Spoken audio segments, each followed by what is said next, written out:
is Susan Ashley and welcome to my YouTube channel, Susan Kassandra. Before I talk about what I'm going to talk about today, I'd like you to like, subscribe and share these videos to anyone that you feel it could support or help at this moment. If you're interested in finding out more about me, you can go to my website, lovelightandtruth.com, or you can join me each day in daily meditations on my Facebook business page of Susan Ashley, energetic alchemist and spiritual consultant.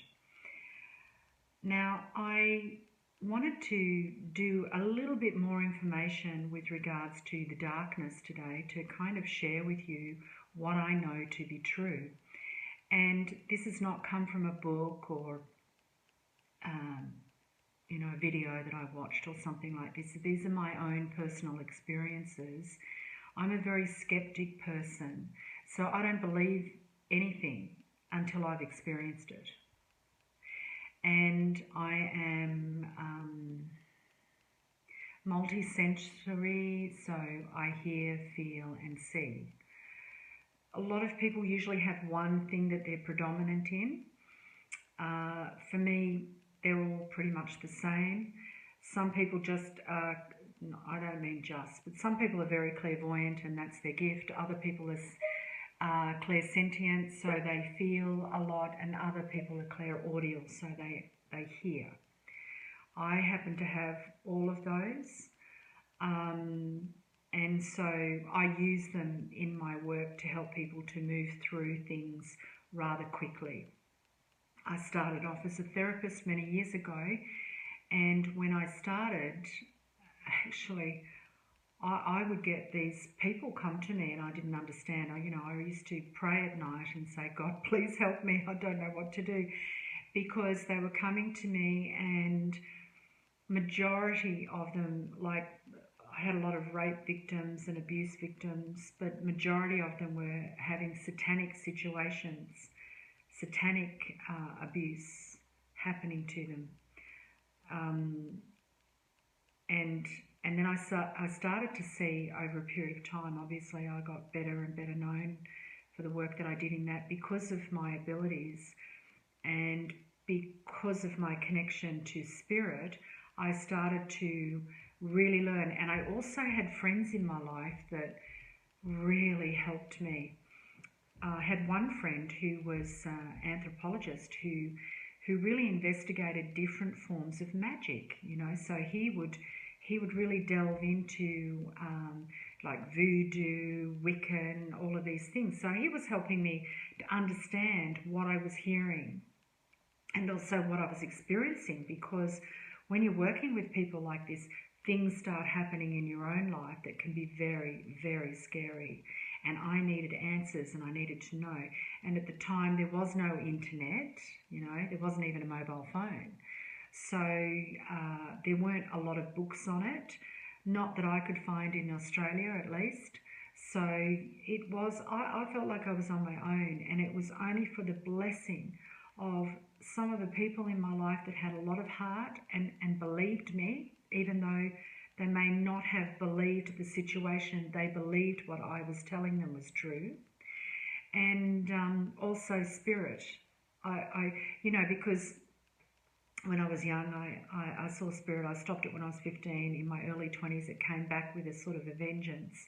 And I realised then that I had to, rather than feeling controlled by it, I needed to take control of it. So in other words, I needed to understand what it is and how to navigate the whole experience. So in came a shaman, in came a circle of psychics to help me, So I've been blessed in that everything I needed to learn when I've needed to learn it has been presented to me by amazing people.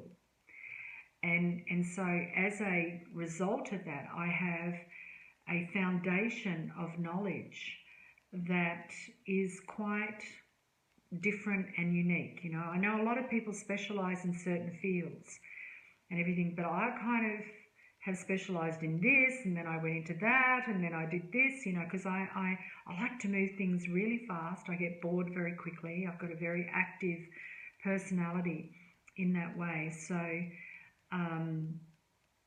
I like to explore things quite rapidly. So usually when people work with me, they move quite quickly, which was why I got this underground name for myself. You know, so psychiatrists and psychologists would refer people to me because they, you know, couldn't get a breakthrough. I would have people who had been going to someone for 20, 10 years, whatever, and they would work with me for 6 months, a year, and I'm not going to say they were recovered, because when you experience things like that, I doubt you ever really recover. But what I can say is they were able to live a life, they were able to trust people to a certain degree, they were able to take ownership of their abilities, because people aren't targeted unless they have an ability. When you're a child, you're not targeted unless you have some form of ability, and they want to use that ability within that cult or within that circle. And so, you know, like I was saying in the previous video, when people say, oh, you know, it's your karma that happened to you, I don't believe that at all. I actually believe that when people come out of this, when they start to learn how to navigate their gift, instead of having their gift being used on behalf of that cult or that circle, when they learn how to navigate it and come into their heart with it, that gift then becomes a vehicle for them to live a peaceful life and to maybe be creative and use art in some form to help others, or maybe even get into healing and helping people in that way. So, you know, they need to learn how to use their gift in a way that's productive for them and from the heart, so they can use it in the outside world. What I'd like to do is just share with you some of the case histories that I had, because I think it will help you understand how this works if I do that. Now, I'm a very confidential person. I don't tell anyone anything, which is why I haven't said anything. It's up to that client to go tell the police or press charges against that person. Not up to me. I can't do anything. I might encourage them in some cases, I may not, depending on what they're dealing with. So it's not my place to give names or locations for that matter. You can actually go on YouTube. A lot of these people are confessing and telling their stories. Kind of interesting that people from all over the planet have the same story, even though they didn't know each other. So these cults, these satanic cults, do the same things. They're the same rituals they repeat over and over. It doesn't matter where you live. The ones in the higher realms of those cults, they all know each other. They all, you know, share the kids around, etc. And they have different levels. So they have ones that they don't care about. They have ones that are in the bloodline of that cult. And they're mostly the people that I dealt with because they were still alive. So you find that the people who were killed are usually people who aren't in a bloodline, or they've used their abilities as much as they can. You know, they've abused their abilities as much as they can, and they no longer serve a purpose. So they're gotten rid of. Some are gotten rid of immediately, like, for instance, people would come and spend, when they were from overseas, they would come and spend weeks with me, like seeing me every day, or we'd do blocks over a few days where we'd work really intensely for a few days, have a break, work really intensely. All those people were from wealthy families, names that you would know, that knew what had happened, and really were beautiful souls that happened to be born into a family. Maybe my conclusion was that some of these souls are born into that family to shift the consciousness of that family, to expose that family, to break down that line. So they've chosen, in some way they've chosen to sacrifice themselves in order to save others, not because they have bad karma and they've treated someone badly. So they do that out of love, not karma. That's what I want to say. So when you hear these people saying, oh, you know, they chose to have it, it's their karma, they chose to, on some level they chose to be abused because it's their karma. No, no, no. Sometimes people choose to be abused out of love. Love for humanity, out of trying to save people. So those individuals were the ones that found themselves in front of me, basically, and they were broken people, but very fortunate that they had finances to be able to seek out support and help and to look at other things. But all of them were paranoid. They all knew that their phone calls were being listened to. They felt they were followed. If you went to any other therapist, they would think, oh, they're just paranoid, you know. We'll put them on some medication. But I actually believe them. I believe them because I was followed as well. So I believed them. And also I had a sense, you know, I really had a sense that they were telling me the truth. Anyway, so that's how I found out about the tunnels underneath different places like parliament buildings, churches, castles, things like this. There's tunnels leading to cities where they're transporting people and children and drugs and this sort of thing. I hear that some of those tunnels are being removed. Now, as I said, there's different levels. So you've got people who are just in it because they like committing these crimes. But then you have people who are really, really aligned with what you call demons and the devil. And the people who like committing the crimes don't realise that they're aligned with the demons and the devil, and they don't necessarily participate in the rituals. So what they do is they use other children, often the children who are in those bloodlines, to recruit the children that they're going to torture and kill.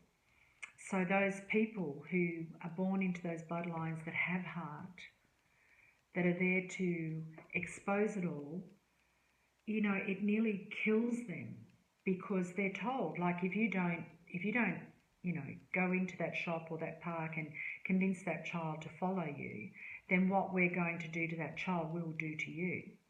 Now, those people have already experienced rituals such as, you know, being married to demons, and often it's to their father actually, which is quite horrendous. And in that ritual, like I said, there's a blood rituals that go with that.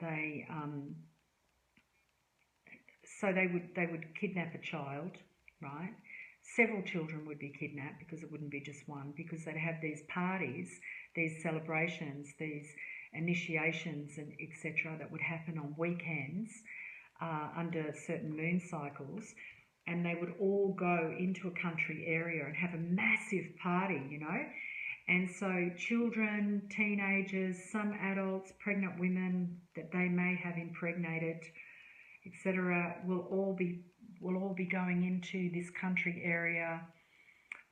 Some of it, part of it's underground, part of it's on top of the ground, and they will spend from Friday to Sunday evening ritually abusing children, having orgies, etc., and then, you know, drinking their blood. One of the things they do as an initiation for their children is to, one of the children that they would have kidnapped, enticed to come with them, you know, they would kind of formulate a little bit of a friendship, as kids do. They formulate friendships very quickly through toys, animals, things like this.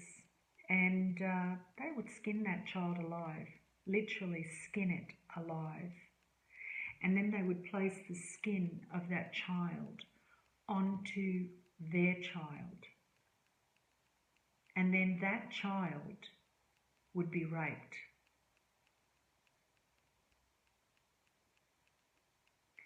And then the child who'd been skinned alive had already been raped, skinned alive, then killed. Everyone would share in the blood, the adrenochrome. Then that child's body would be, particularly the bones, would be cut up, and everyone would have a bit of a souvenir of the weekend. Yeah, so one of my clients' family ran the cult, and part of her job was to send out pieces of those children's bodies, was to find children for that cult. And she actually tried to run away several times because she knew in her heart that it was wrong, what was going on. She knew in her heart. And, she was caught by the police. The police would then take her home. The parents would allow the police to rape her, all the time saying, you can't leave, we're all over the place. The whole world is like this, basically. There's no escape. So you either acquiesced to this lifestyle and let go of your childish desire for love and compassion and friendship. You either let go of that. Actually it's not you let go of that. You have to let go of that because it doesn't exist. In this world, this is what exists.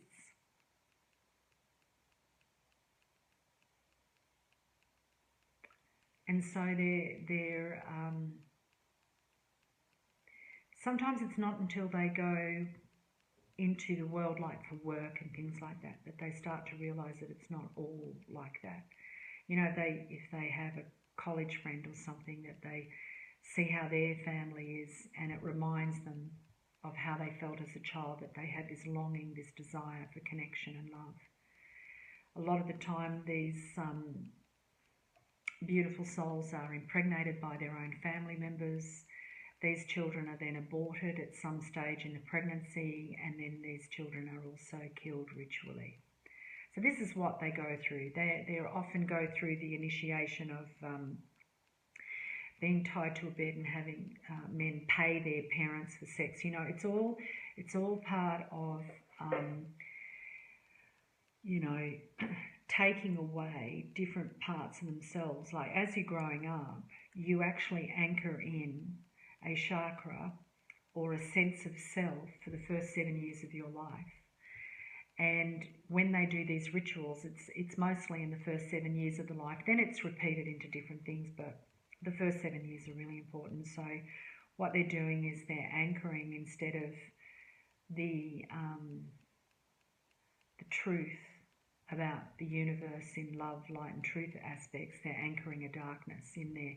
So these people often have voices in their head, they're demonic voices, they're being told to do things, they fight a lot not to do those things, but they do them. They do them, it's a compulsion, they can't help themselves. So what I'm saying to you is that when you have someone who starts telling you this shit, you've got to believe them, and don't think that they're paranoid and schizophrenic. Something's actually happened to them. And the way to unravel it really sometimes is to listen, to let them get it all out without judgment. You see, they become highly sensitized. When you're so afraid like that, you become highly sensitive, and that's the whole role of it, is to make these people highly sensitive. When you think about evil, evil's very cunning, isn't it? When you think about these psychotic killers, these serial killers, these masterminds, they're highly intelligent, but they're also very instinctual. All of their senses are here, so they can anticipate your next move, right? They sense when you are afraid or you're not afraid. They sense how far they can take the situation. So these individuals who've been ritually abused have all of their senses turned on. And those senses help them in a way to manipulate people, help them to achieve what they want to achieve, because they can sense your weakness. They can sense where you want to feel power, where you want to change your life. They can sense that. And so they go in on that way, and they might come across as really nice people, you know, who really get you and everything. Meanwhile, in the background, there's all this shit going on. And actually now what's happening is these people can't hide. Like I've been repeating this, you know, I say this channel is Susan Kassandra because I actually channel a being called Kassandra, who's a being of the white and the blue councils. Some people call them brotherhood, but I don't. I'm neutral. I don't call them a male aspect. Kind of annoys me a little bit that most people listen to male channels that come through, and that's great. A lot of them give really good information. I really love Bashar, for instance. I like Chiron, and I like some of Abraham Hicks's stuff, and Seth. You know, those channels to me are amazing.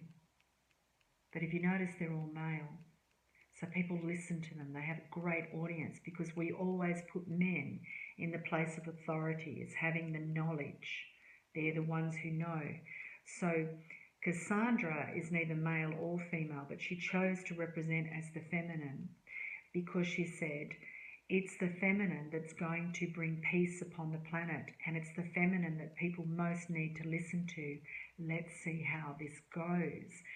And if you look at my subscribers and everything, it's a lot less than the men, right? And I don't mean that in a bad way. I'm not saying I'm a victim, because I'm not.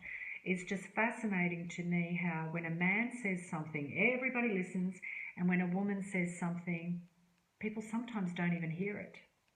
And that even comes with regards to spirit. Look, you've got all the archangels, Michael, you know, Gabriel, Jesus Christ, Buddha, Lord Maitreya, Metatron, you know, I could name heaps of them, all males. And they're the main figures in the playground that everyone listens to, everyone believes, everyone aligns to. And yet you've got the Virgin Mary, Mary Magdalene, Kuan Yin, people like that.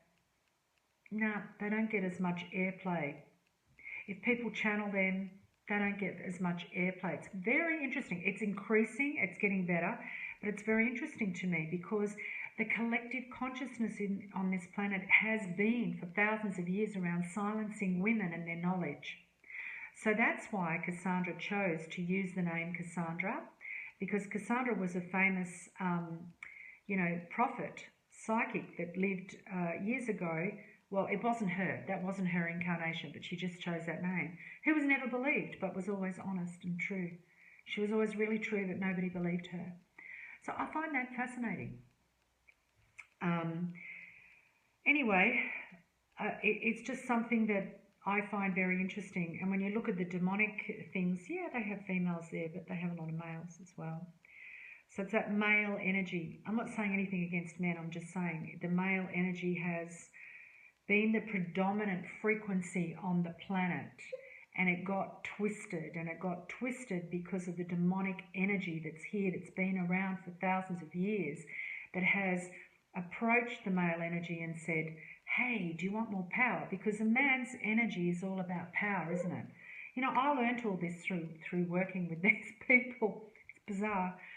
About the male and the female energy. So the male energy is really about power, honesty, integrity, communication, strength, protection, provision, right?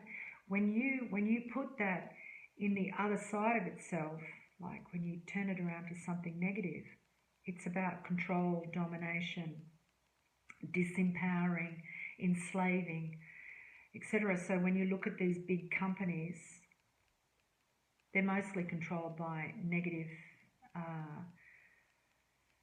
energies. The same with banks, governments, etc. They're all involved in it. I know they're involved in it because of my clients. I know darn well that they're involved in it. And the interesting thing is, a lot of them know that you know, and they don't care. They don't care because they've gotten away with so much for so long that they believe that they own the planet, that it's theirs, and we're all their slaves. Truly they do. So the ones that are inconsequential get killed fairly quickly. Unless they have a talent, then that's elongated out. They're used as sex slaves, manipulators, sources of information, spies, etc. They're used like that. But the ones who are in the bloodline, they are basically convinced that the only way that they can keep their power is to continue on in the family line of business, which is to sacrifice people in a horrendous situation and then drink their blood, eat parts of their body, and savour a little bit of them as a trophy. And in fact, they live off fear.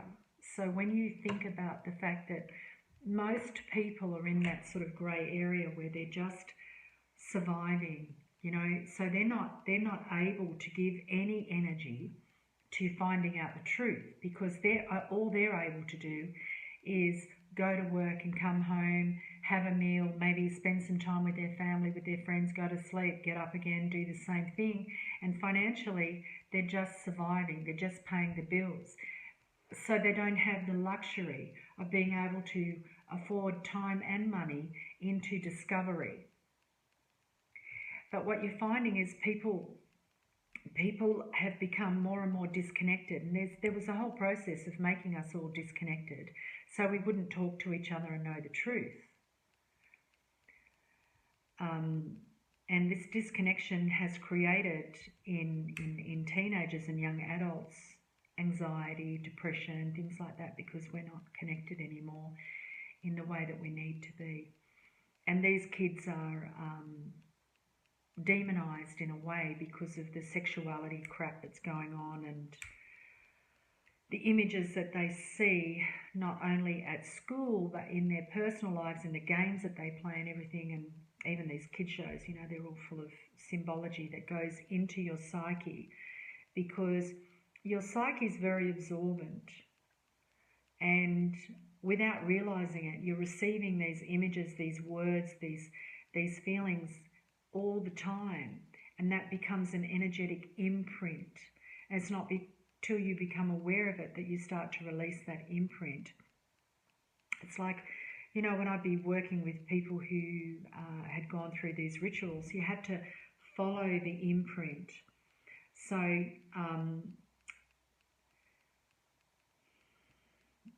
following the imprint, to the most part, you won't meet evil face to face.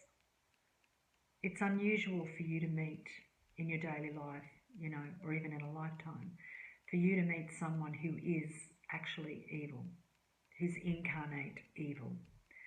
Mostly the evil exists in the energetic field of the planet, and I call it that because every dimensional reality has a physical reality, an emotional reality, a mental reality, and an energetic reality. And then when you get into the higher dimensionals, you get a spiritual reality. Right, so the fourth dimension, third and fourth dimension, which most of us reside in on planet Earth, has psychic energy. It's an energetic reality. And in those energetic realities is where these demons reside. And how they communicate with you is through the mental, and that triggers your emotional response. So they can't really do anything to you per se, right? You know, they can't do much to you because most of it's through the thought field. They're just telling you stuff, making you afraid, making you stop what you're doing and stop your campaign, your work, your devotion. They want to stop you, so they send you these messages which turn into fears. They can use another human being to do their bidding, which is why you have pedophiles. Alcohol is one way, drugs is another way. Being institutionalized in violence, etc., sexual abuse is another way. What that does is it breaks open the auric field and allows these entities to communicate with you, and you think it's your own thoughts, but it's not. So what I found a lot was really interesting, because I remember years ago I was talking at some expo or something. It was a long, long time ago. And this guy came. I had this little room that I was sitting in talking to people privately after I'd spoken about something. I can't even remember what it was now. But anyway, this guy comes storming in the room and he goes, you know, move out of the way, move out of the way. I need this room to perform an exorcism, right? So I'm like, oh, okay. Because, you know, I was young. At the time, I was influenced by the mass consciousness of, you know, a man says something, whoops, better do it, better be a good girl and do what he says. Anyway, it was this older guy and he had glasses on, and he comes in and he puts this massage table up, and he's got this guy down on the table and he's, whoa, like this, and he's drawing all the energy out and everything. It was quite a show. And I'm watching the whole thing. And then at the end, he says to the guy, okay, it's gone. And off he goes. And the guy left, and I looked at him and I said, oh, so you don't close the aura after you've done something like this? And he just kind of looked at me, you know, like, and he said, you don't know what you're talking about, little lady. They were the words he used. I was quite disturbed by that. Anyway, so I just said, well, are you finished with my room now? And he said, yeah, and he left. So he never asked me permission. He never said thank you.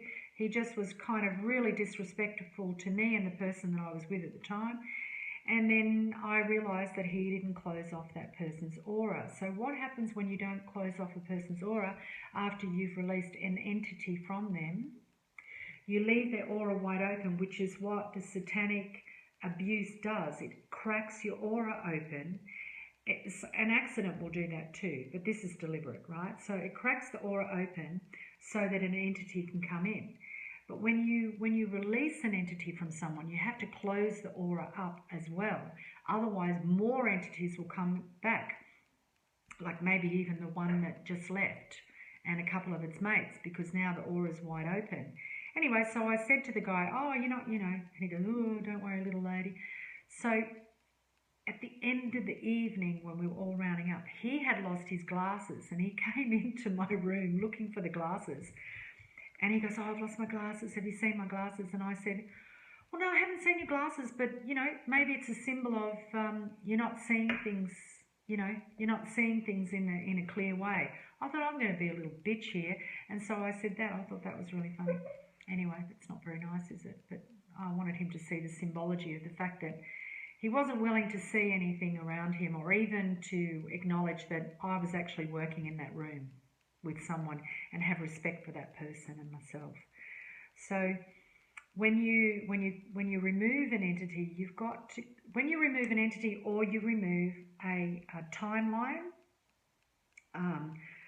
there's timelines, bleed-throughs to past lives, anything that's a cord from the aura or from the chakra system, or can be also an organ or something. Whenever you remove something, you have to close it off. You can sometimes replace it with something, well, like just pure light and love, but you need to close it off. And I find a lot of people forget to do that. They just go, oh yeah, it's finished. Okay, off you go. And it can, particularly when you're dealing with satanic stuff or people who've been ritually abused, it can open them up to other things. So you really, really need to close that off. It can actually trigger stuff for them as well. So you need to close it off. What will happen when you're working on them is those demons will start talking to you. And they'll say to you, you know, particularly if you've got kids or you've got an animal or you've got someone you love, they'll say, I'm going to kill them, I'm going to grab them, I'm going to kidnap them, I'm going to kill them, you know. And they'll say these really horrible things, and they'll also place horrible images in your head. And what they do that so that they distract you, because they know that you have to be completely aligned in the light, in the space of your heart, without any doubt or fear, to release them. That's what you have to do. And so they know if they can distract you and weaken you, then they can still keep a little finger in there, you know? Or maybe you won't close that person off and they've still got a gateway in. So that sort of thing goes on. I mean, I actually set up grids at the front of my house that all entities stayed outside so they didn't come in, you know, because then you've got to release them from your space. And, well, the space that I worked, not necessarily my house. And so I would go and check, you know, psychically I'd check to see are there any demons or any entities out there. And what would be interesting is that when you would work on the person, whatever was resonating in them that allowed that entity to exist, when you removed that, that entity couldn't reconnect, which I found interesting. But I'll just let them know that I knew they were there. And like I said, you've got to remember that these are dark beings. They don't understand the light. They've got no interest of going into the light, and you've got no right to take them into the light. That's just going to get you into more trouble. So when you hear these stories that people are putting on YouTube, etc., about what's happened to them, believe it. That's really, really happening on this planet, and these people are really, really brave to tell you that.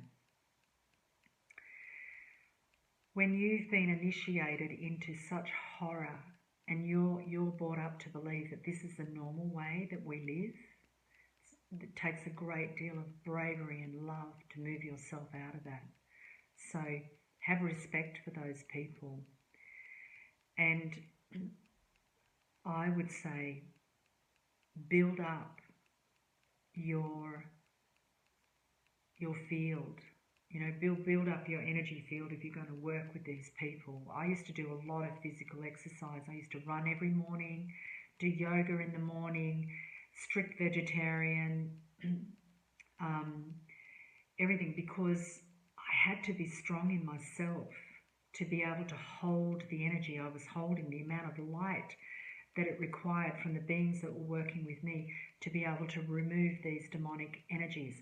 So when I see someone who's smoking cigarettes and saying, oh, you know, I can remove entities, I actually doubt it. I doubt it.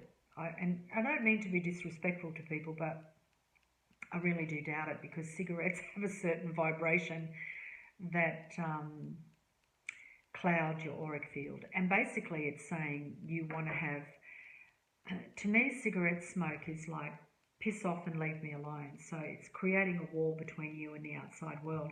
I just need this moment of peace, you know, just leave me alone, you know, give me some time. It's like a meditation for some people, and that's great if that's what it does for you. But the reason I say that if I see someone smoking, I don't really believe that they're removing entities is because you've got to have those light beings come down and utilize you. You're not removing the entity. It's those that are working with you that are removing the entity, right? It's the energy that's flowing through you, because if it was just you, if it was just your energy removing a demon, you'd be dead. You'd be so exhausted, you'd be dead, right? You just got to really open yourself up to work with light beings and know who they are. Don't be fooled.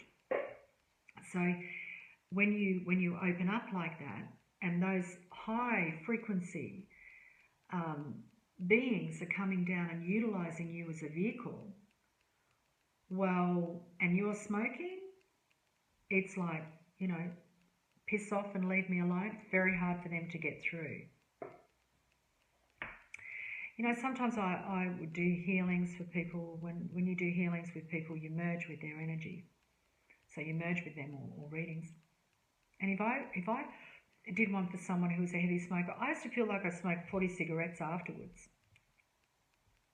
And I really didn't like it. So I'm really grateful that a lot of people don't smoke these days, because it certainly helps that situation. I can tell you that now. People are understanding that that's just clouding their frequency. It's the same with heavy use of alcohol. There's nothing wrong with a glass of wine or champagne or a beer, but when you abuse that, you actually attract entities. The same with other forms of drugs. Cannabis you can use in edible form, in oil form. You can use it as a poultice. You can use it for tumours, things like that. It's fantastic for pain. I am a real advocate for cannabis, but I'm not for smoking it so much. It's the same with all other drugs. I think they are gateways to things, they're doorways to things. Some of them can have very profound effects on you. But if you're doing it all the time, that's again an addiction, and an addiction really doesn't sit well. Of course, there are other drugs like fentanyl and things that, meth and stuff that just destroy your brain, and they absolutely have no value whatsoever. But drugs like ayahuasca and DMT and things like that have a value, and they have a place if done in a correct manner. So, you can explore that to open yourself up, but I wouldn't suggest that you do it every weekend, let's say, or whatever. You do it with intention. So when you open yourself up, you want to be able to hold a frequency. So you need to know what that frequency is. And when you're working with helping people release from entities or demonic frequencies, see, when someone abuses someone in that way, what happens is that imprint goes into that person. So when you're with your partner and you're intimate, that's completely different, right? There's the imprint usually is of love and kindness and tenderness towards each other. It's a nice feeling, right? There's a pleasure there. When you're looking at people who've been raped or abused as young children, that's a different kind of imprint. So there's no pleasure there, right? And the person who's perpetrating the crime is imprinting you with them and with everything they're attached to. So what I found was that people who had been sexually abused, raped, etc., they would have nightmares, they would have sensory reactions to certain smells, tastes, etc., because of what had happened to them. And that was due to the imprint, the cellular memory of the person or persons that perpetrated them, right? So, and what was attached to them. And that's one of the first things when I'm working with someone. It's actually the first thing that I would remove, because you can't really go any further into their emotional response or the thoughts that were created or even the physical healing that needs to be done until you've removed an energetic signature that has been placed on that person from the perpetrator or perpetrators. And that can be a very unpleasant experience for any therapist or healer. Very unpleasant, because you got to connect with the perpetrator. So you need to have a really, really clear line to where you're working from and absolutely know who you're working through, and not just do it like willy-nilly. Oh yeah, I'm working with Archangel Michael and Gabrielle and everything, and I'm calling on those. Yeah, you can do that mentally. You can call on them. Absolutely, you can. And by God, they will work with you if you're a vibrational match to them. They will work with you. And how you become a vibrational match is through initiation. Everything has initiation. So when you call on them, like I said, you'll get an opportunity to prove your worth to them. And when you do that, they'll start really working with you. They will not work with just anyone I know there's a lot of new age stuff out there that says, oh, you can just call on the angels and they'll help you. Yeah, they will. They will help you. But if you want to work with someone else and be a vehicle for them and what they represent, you have to be initiated into them. And no one can grant you that initiation through a certificate or a diploma. You have to earn it directly with them. So when you want to remove an energetic imprint, you have to go into the perpetrator's energy. You have to know their reasoning. You have to be able to feel their evil, the level of evil that they represent, and remove that from that person's field. And, you know, you sort of come up with whether it's you're going to remove it verbally, tell them to piss off, you know, you don't want it here anymore, or whether you're going to remove it energetically, and often the beings that work with you will guide you in that. So different people, different things work. So I can't say it's just one size fits all, that's what I'm telling you. I can't say every time it's going to be like this, because it's not. Everybody has a different resonance, a different energetic signature, and that signature responds to certain senses, more so than others. So that's why you've got to be finely tuned. You can't get drunk the night before and have a party and the next day go work on this stuff. People who are devoted to this, we live lives that are completely different. I know people say to me, oh, you know, you're so lucky and everything. And I think you've got no idea what I gave up to be able to do this, because I love life. I love people. I love what this world can be. Right? So I don't do a lot of things that I would love to be able to do. I just don't do it because I've got work the next day or 2 days later. I just don't do it. And I know that disappoints some people, and they think I'm a, you know, boring, stick in the mud, not much fun, you know. But it's because I'm devoted to the people who are in front of me. If you'd like to know more about this, just drop me a line and tell me what you'd like to know about. The adrenochrome is actually the energy that floods through the blood system from the adrenals from fear. And these demonic beings live off fear. Remember I said dark uncreates. What feeds the dark is fear, anger, hatred, doubt, shame, guilt, sorrow, all these heavy vibrations, lies, you know, that feeds the dark. They love it. It's like, ooh, you know, the best tucker you could ever think of. If you think about a little puppy, or, you know, a little child that's so full of joy when they see you, they're jumping up and down, and the kid just wants to grab your face and kiss it and everything, and they're just so full of love. That's the light.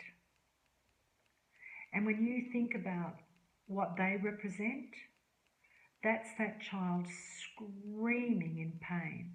I recently saw someone posted on Facebook.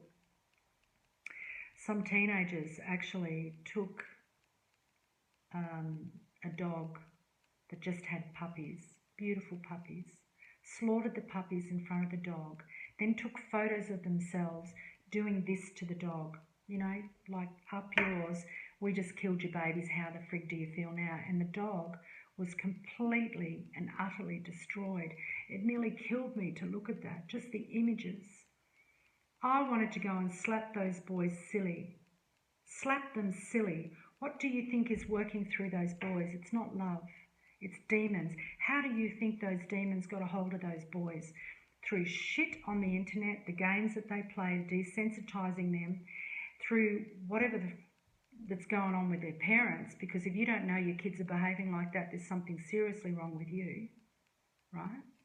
I'm going all red because it makes me really, really disturbed and upset when I see this to animals or children. It's really revolting. I'm not desensitized. That's the whole thing, you know. I have witnessed so much. I worked with this couple of kids. They were they were adults, sort of young adults, but it was a big story in the headlines, you know. I used to work with people who would be in the headlines because nobody knew what to do with them. And I'll just tell you this one last story so that you understand. There was three kids. Mother remarried. She had a stroke and she was unable to move. She was paralysed. So the stepfather took advantage of that. So he put the three kids under the house like dogs, right? He chained them under the house. He then, you know, would take them, you know, he would give them loaves of bread or whatever. They were freezing cold or boiling hot. He would drag them out a couple of times a week, take them to his friend's place, who would obviously abuse them and then film them having sex with each other and all this sort of stuff. On Sunday, he would, you know, clean them off, get them dressed and let them go visit their mother. And they would have to tell their mother that, you know, they were happy, that they were going to school, that, you know, the reason they didn't go visit her during the week because they understood she needed her rest and they were being respectful of her, and they would be able to spend a couple of hours with their mother completely lying to her about what was actually going on in their lives. And of course, the mother couldn't do anything because she was paralysed.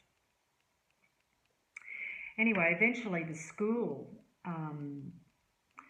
realised these kids weren't going, and some neighbour connected with it and everything, so the police were brought in and they found them. But this had been going on for a couple of years. These kids were having these horrific experiences, and, you know, they were being sold basically a couple of times a week to different groups of men. And they had been going to different therapists for a number of years, and then eventually one of their therapists sent one of them to me. In the end, I ended up by working with all of them, but one of the girls.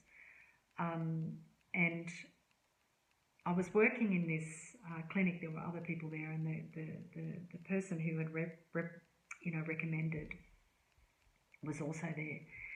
And when the girl came in, I think I'd seen her, maybe it was the second time, and I knew that she had a lot of anger.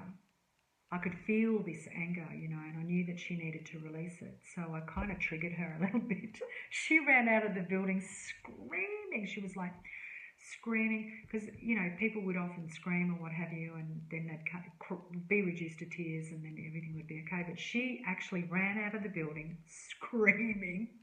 And my colleague came out and he goes, what the, you know, everyone was like, what the hell's going on here? And he goes, what did you do to her? He started to really freak out because he had recommended her to me. He goes, what did you do to her? You know, oh my God, what is she going to do? Is she going to kill herself? You know, because she was like a rabid dog, you know, she was just screaming.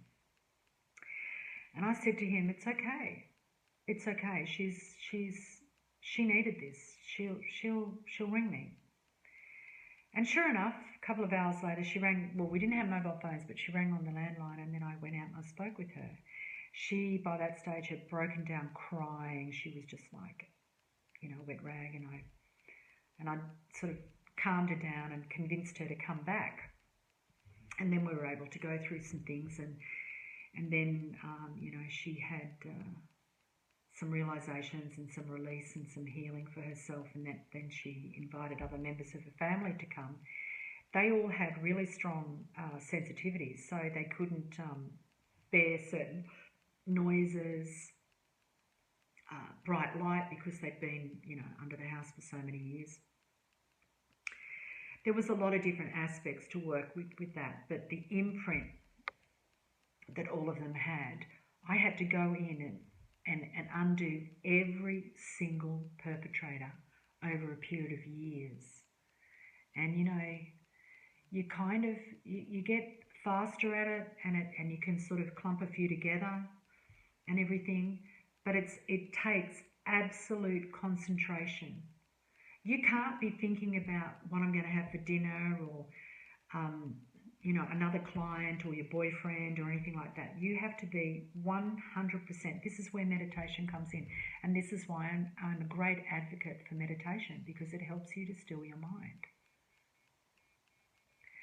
So you have to be 100% in there, just feeling those perpetrators, releasing them in whatever way responds to your client. And that's how you do it. So when I see these kids doing this shit, and they're plastering it on the internet, their violence, their negativity, their cruelty to animals, I mean, really there's something wrong with the psyche. And the only way there can be something wrong with that psyche is if something really horrible is happening to those kids, either physically, emotionally, or mentally, like they're viewing shit on YouTube through their friends in the dark web, or, they're desensitized. They have to be distant from themselves to do that. Or have they been taking drugs like Ritalin that opens... Remember I said there are some drugs that are really bad for you that will open you to entities? Don't think that the medical drugs are void of that, because they're part of the problem. Now, I know people will say, oh my God, now she's talking about medical drugs and we shouldn't be taking them. Yeah, I'm not saying all drugs are like that, but a lot of them are. When you look at these kids, they're on all these friggin' medications, anti-this, anti-that, da-da-da-da-da. It's opening them up, and it's allowing demons to come in and make them do this shit. Now, I want you to just imagine what they're going to feel like when they wake up and they realise what they've done. And they're the sort of clients I used to work with. People who realised what they had done. The human spirit is kind of interesting. So is the physical body. We have a response that wants us to stay alive. So these people couldn't kill themselves, and they realised they couldn't kill themselves because they needed to be a vehicle of the truth. They needed to tell the truth for it to be revealed like a ripple. Yeah, like a ripple in the atmosphere. Once one starts to tell the truth and it's believed, the truth starts to ripple out in other areas. So I want you to understand. You talk about holy confession, I talked about that the other day. Holy confession, telling the truth. Just tell the truth. And keep telling it until someone believes you. And if you're a therapist and you're working with people and you're horrified at what you're listening to, just think about how that person feels that actually experienced it. Align yourself with God. Align yourself with the Holy Spirit, with the spirits that work with you of light, and ask them to utilize you as a vehicle to help this person, and allow them to direct you, because I'm telling you, there's nothing in a friggin' book that's going to educate you in how to do this. The only way you can really release someone is to go into your own heart and bring them to that vibration. And as you bring them to the vibration of your heart, anything that's inside them that isn't of that loving vibration will have to come up. That's why you trigger them. You trigger them into different things. And it's horrible, but, that's what you're there for. So on that note, I'm going to say goodbye. If you have any questions you would like to ask me, please do so, and I'll do my best to answer you in the best possible way. Thank you for listening to me. Please like and subscribe these videos. Share them with your friends. Help me to get the word out from a woman's perspective. Help me to raise the female frequency of the divine feminine on this planet.